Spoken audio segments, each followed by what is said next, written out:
Evangelho de Mateus, no capítulo 7, dos versículos 15 a 23, nós temos um ensino específico de Jesus sobre o que ele classificou como sendo os falsos profetas. O texto sagrado diz: acautelai-vos dos falsos profetas, que se vos apresentam disfarçados em ovelhas, mas por dentro são lobos roubadores. Pelos seus frutos os conhecereis. Colhem-se porventura uvas dos espinheiros, ou figo dos abrolhos? Assim toda árvore boa produz bons frutos, porém a árvore má produz frutos maus. Não pode a árvore boa produzir frutos maus, nem a árvore má produzir frutos bons. Toda árvore que não produz bom fruto é cortada e lançada ao fogo.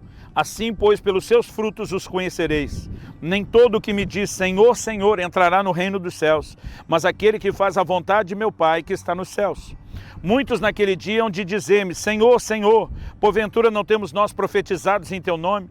Em teu nome não expelimos demônios? Em teu nome não fizemos muitos milagres? Então lhes direi explicitamente: nunca vos conheci.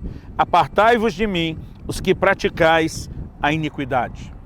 Em primeiro lugar, nós temos que reconhecer que não há garantias de, na caminhada cristã, encontrarmos líderes ou pessoas que se destacam em posição de liderança, de serviço e de ministério que sejam perfeitas. Aliás, Jesus nos mandou tomar cuidado.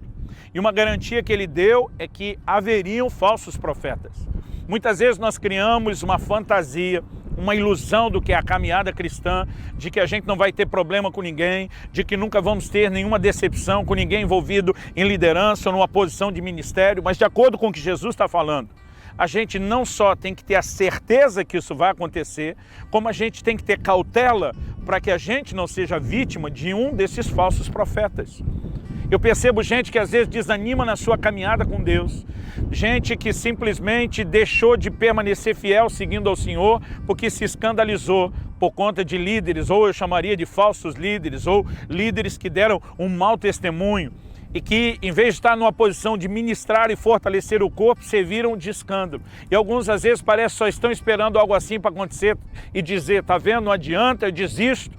Mas Jesus nos ensina a ter uma fé que nos sobreviva até mesmo aos escândalos. Se você levar em consideração um dos 12 escolhido por Jesus, um dos que compunham a equipe dos apóstolos, ele não apenas traiu Jesus. Em João, no capítulo 12, no versículo 6, a Bíblia diz que Judas era ladrão. Na verdade, a Bíblia diz que ele carregava a bolsa. Isso significava que ele era o tesoureiro, que era o responsável pela coleta, administração e o pagamento das contas no ministério de Jesus. Lucas capítulo 8 nos fala de mulheres ricas que serviam a Jesus com seus bens.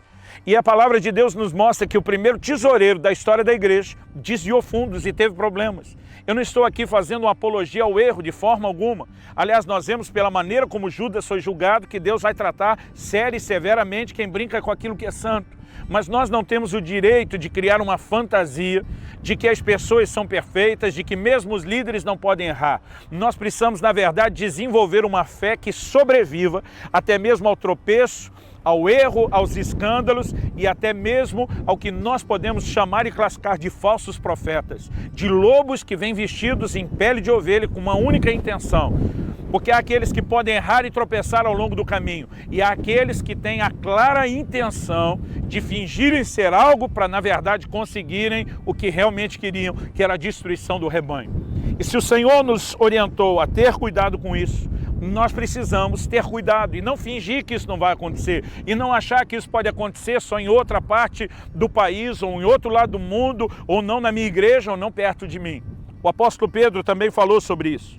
Em 2 de Pedro, no capítulo 2, nos versículos 1 a 3, nós lemos o seguinte: assim como no meio do povo surgiram falsos profetas, assim também haverá entre vós falsos mestres, os quais introduzirão dissimuladamente heresias destruidoras, até o ponto de renegarem o soberano Senhor que os resgatou, trazendo sobre si mesmos repentina destruição. E muitos seguirão as suas práticas libertinas, e por causa deles será infamado o caminho da verdade.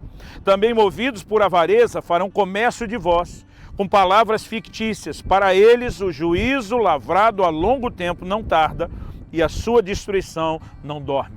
O que nós temos aqui, junto com a declaração de Jesus, agora do apóstolo Pedro, é uma clara advertência. Isso não era apenas uma possibilidade, era um fato. Viriam falsos profetas, viriam falsos mestres. A intenção deles não era boa. A Bíblia diz, por avareza farão comércios de vós. A Bíblia diz que por práticas libertinas da parte deles, o caminho da verdade seria infamado. E muitas vezes nós nos sentimos assim, por conta de pessoas que não mantiveram um bom testemunho, que não demonstraram ter caráter, que não viveram um compromisso de santidade profundo com Deus. Acaba que o caminho da verdade, o evangelho todo, nós, o povo de Deus como um todo, generalizadamente somos acusados pelo erro dessas pessoas. Principalmente quando estamos falando de líderes e de pessoas que tinham projeção e que apareciam. Isso acaba nos afetando e meio que pagamos a conta todo mundo junto. Mas nós não podemos permitir que isso nos desanime. Eu repito, eu insisto, precisamos ter uma fé que sobreviva até mesmo ao tropeço de líderes e de ministros que ou falharam com uma boa intenção ou estavam no lugar com má intenção e que, como diz a palavra de Deus, serão julgados pelo Senhor. Se fizermos a pergunta, pode os ministros de Deus serem classificados como infalíveis? É lógico que a resposta é não, até porque o apóstolo Paulo, escrevendo a Timóteo, ele diz: não aceites denúncia contra presbítero, senão exclusivamente sob o depoimento de 2 ou 3 testemunhas. Ele não está dizendo, olha, você nunca vai aceitar denúncia contra um presbítero. Ele estava falando da liderança, dos pastores da época. Ele não diz jamais, porque eles são infalíveis. Eles alcançaram o nível de infalibilidade. Ele diz, não, tem que ter 2 ou 3 testemunhas. Não seja meramente a palavra de um. Se houverem testemunhas, aceite a acusação, porque um processo de disciplina, tratamento, terá que ser iniciado com esse líder. Então não há absolutamente nada na Bíblia que sugira ou que dê alguma garantia de líderes perfeitos e que nunca errem. Pelo contrário. Quando a palavra de Deus diz lá em Tiago, no capítulo 5, no versículo 17, a respeito de Elias, diz que Elias era homem semelhante a nós, sujeito aos mesmos sentimentos. A palavra de Deus diz que o próprio Jesus foi tentado, nos deu exemplo de vencer. Mas se o próprio Jesus foi tentado, a pergunta é, será que líderes, será que ministros não serão tentados? É lógico que serão, porque são gente como a gente. Embora eles tenham a responsabilidade de vencer as tentações, de se manterem íntegros, isso não significa que eles não sejam gente como a gente. O problema de muitos que criam a fantasia é porque eles supervalorizam os líderes pelos seus dons. Às vezes as pessoas se impressionam com o discurso, às vezes as pessoas se impressionam com as habilidades, às vezes com os dons espirituais que Deus concedeu. Eu particularmente gosto de ver a multiforme graça de Deus se manifestando no corpo de Cristo. Como eu sou abençoado e edificado através de tantos ministérios. Como há pessoas que me enriquecem. Como eu olho com admiração para tantos homens e mulheres de Deus que têm uma graça singular, que têm dons singulares na sua vida. Mas eu não posso avaliá-los apenas pelos seus dons. Porque a própria palavra de Deus me mostra que a gente avalia a árvore a partir dos frutos. Não é se a folhagem é bonita, não é quanto tempo a árvore está lá. Nós avaliamos a árvore pelos frutos. E a definição que Jesus traz a respeito de como avaliar e de quais são os frutos, é que aos olhos de Cristo os frutos não são as obras do ministério. Não é quantas almas alguém salvou, não é para quanta gente essa pessoa pregou, não é o que ele fez ou realizou. Em Mateus, no capítulo 7, nos versículos 22 e 23, nós lemos: muitos naquele dia hão de dizer-me, Senhor, Senhor. E agora começa o relatório de trabalho, da performance. Porventura não temos nós profetizado em teu nome? Em teu nome não expelimos demônios? Em teu nome não fizemos muitos milagres? Então lhes direi explicitamente, nunca vos conheci. Apartai-vos de mim, os que praticais a iniquidade. Jesus está dizendo, vocês podem até ter tido uma alta performance de produtividade, mas vocês não me representam. Vocês não manifestam o meu caráter. Vocês não refletem a natureza de Deus. Vocês estão comprometidos com o pecado. Eu não conheço vocês. Ou seja, a forma de avaliar alguém não é a obra que ele realizou no ministério. É se a integridade, se as evidências de santidade e compromisso com Deus estão ou não estão ali. E nós precisamos então entender que às vezes desviamos o foco de observar o caráter de alguém porque o dom fala muito alto, porque manifestações de Deus na vida de alguém fizeram muito barulho. Essa deve ser a forma como eu e você recebemos de Deus através da pessoa, mas não como a avaliamos. A avaliação, ela precisa ser feita a respeito da perspectiva e do ponto de vista do caráter. Os ministros também são gente.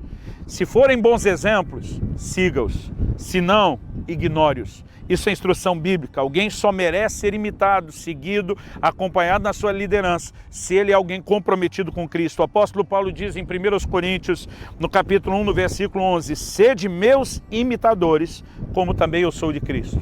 Ele está dizendo, porque eu imito a Cristo, você pode me imitar. Os líderes deveriam ser referenciais. A gente não deveria ficar dizendo, olhe para Jesus, não olhe para o homem. Não, a gente deveria dizer, olhe para mim e me siga como eu sigo Jesus. Agora, é lógico que quando um líder deixou de seguir e imitar Jesus, ele não merece ser imitado e nem tampouco seguido. A palavra de Deus ainda nos diz em Filipenses 3, dos versículos 17 a 19, Paulo diz, irmãos, sede imitadores meus e observai os que andam segundo o modelo que tendes em nós. Pois muitos andam entre nós, dos quais repetidas vezes eu vos dizia, e agora vos digo até chorando, que são inimigos da cruz de Cristo. Paulo não está dizendo que eram estranhos, andam no meio de nós. O destino deles é a perdição, o Deus deles é o ventre, a glória deles está na sua infâmia, visto que só se preocupam com coisas terrenas. Ele está dizendo, é gente que pode estar no nosso meio, mas desvirtuou, se tornaram inimigos da cruz de Cristo. Ele diz, se eles não estão classificados como meus imitadores e como aqueles que observam meu modelo, eles devem ser ignorados. Aliás, liderança na Bíblia é baseado no exemplo e não no dom. Agora, em terceiro e último lugar, reconhecendo que pode existir falsos profetas, falsos mestres, pode existir aqueles que são lobos enganadores vestidos em pele de ovelha, pode existir só aqueles que acabaram tropeçando e serviram de mau testemunho, embora a intenção na sua caminhada era boa. Algo que nós precisamos entender é que o erro de um não justifica o erro de outro. Não é porque um líder errou que eu vou desistir ou errar também. Não é porque alguém que estava no ministério chutou o balde e simplesmente se cansou de observar o que Deus mandou, que eu vou desistir ou deixar que Ele me desmotive. Servir ao Senhor Jesus é o que de mais importante eu tenho. É o meu maior e mais precioso bem. E eu não posso deixar que nem o escândalo de alguém me roube isso. Agora, a palavra de Deus diz que quem faz alguém tropeçar vai dar conta a Deus. Em Marcos 9:42, Jesus diz, e quem fizer tropeçar a um desses pequeninos crentes, melhor lhe fora que se lhe pendurasse ao pescoço uma grande pedra de moinho e fosse lançado ao mar. Haverá juízo. A palavra de Deus diz, nós lemos em 2 Pedro, que há um juízo determinado para essas pessoas, mas nós precisamos entender que eles vão dar conta a Deus do seu erro, mas se eu me deixar escandalizar pelo erro deles, eu também vou responder pela minha fraqueza e por não ter exercido uma fé que sobreviva a isso. Líderes que falharam, eles podem se arrepender. Isso também tem que ser levado em conta. Nem todo mundo que tropeçou é um lobo vestindo pele de ovelha. A palavra de Deus fala a respeito de Davi, um homem que foi chamado de homem segundo o coração de Deus. Alguém que amava o Senhor, um adorador por excelência. Alguém que levou a nação de Israel a possuir praticamente a plenitude da herança, o que desde os dias de Josué nunca tinha acontecido. Alguém que nos presenteou com porções extraordinárias da palavra de Deus, que é o livro dos Salmos. Mas esse homem tropeçou, ele adulterou, e não parou aí. Para encobrir o adultério, ele pratica um homicídio. Ele trai dos seus valentes fiéis a ele. Então ele se torna, além de um adúltero, um homicida. Mas isso não definiu Davi. Nós vemos arrependimento. Nós vemos recomeço e restauração proporcionada por Deus para ele. Ainda que consequências tenham se instalado e vindo sobre a sua vida, nós permitimos que a graça de Deus lhe permitiu recomeçar. Então precisamos separar o que é um lobo em pele de ovelha, um falso profeta, a quem não podemos dar nenhum tipo de ouvido ou credibilidade, e reconhecer quem tropeçou e merece restauração e recomeço depois de haver arrependimento. Mas ainda assim, mesmo para quem falhou, eu acredito que só o tempo pode reconstruir a história e o testemunho e gerar a verdadeira confiabilidade.